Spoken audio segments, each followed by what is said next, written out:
بسم الله الرحمن الرحيم. والمرسلات عرفا فالعاصفات عصفا والناشرات نشرا فالفارقات فرقا فالملقيات ذكرا عذرا أو نذرا إنما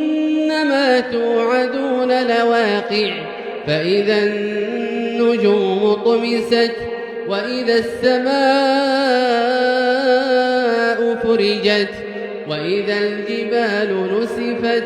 وإذا الرسل أقتت لأي يوم أجلت ليوم الفصل وما أدراك ما يوم الفصل ويل يومئذ للمكذبين ألم نهلك الأولين ثم نتبعهم الآخرين كذلك نفعل بالمجرمين ويل يومئذ للمكذبين ألم نخلقكم من ماء مهين فجعلناه في قرار مكين إلى قدر معلوم فقدرنا فنعم القادرون ويل يومئذ للمكذبين ألم نجعل الأرض كفاتا أحياء وأمواتا وجعلنا فيها رواسي شامخات وأسقيناكم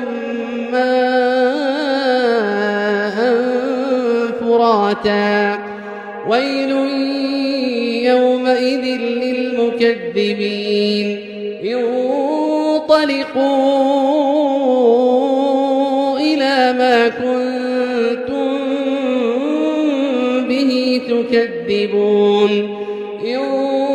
انطلقوا إلى ظل ذي 3 شعب لا ظليل ولا يغني من اللهب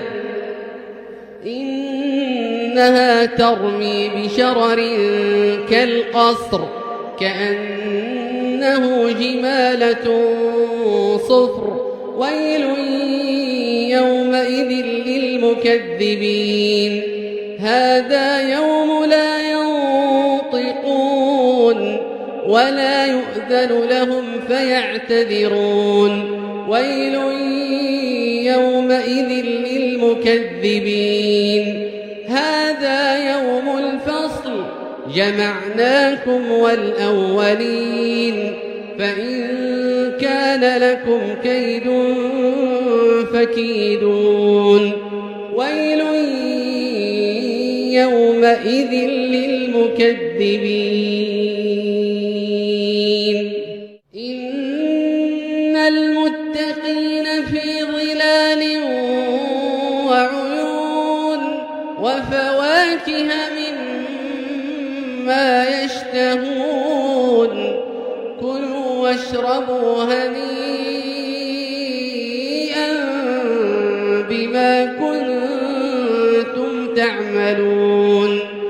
إنا كذلك نجزي المحسنين ويل يومئذ للمكذبين كلوا وتمتعوا قليلا إنكم مجرمون ويل يومئذ للمكذبين وإذا قيل لهم اركعوا لا يركعون ويل يومئذ للمكذبين فبأي حديث بعده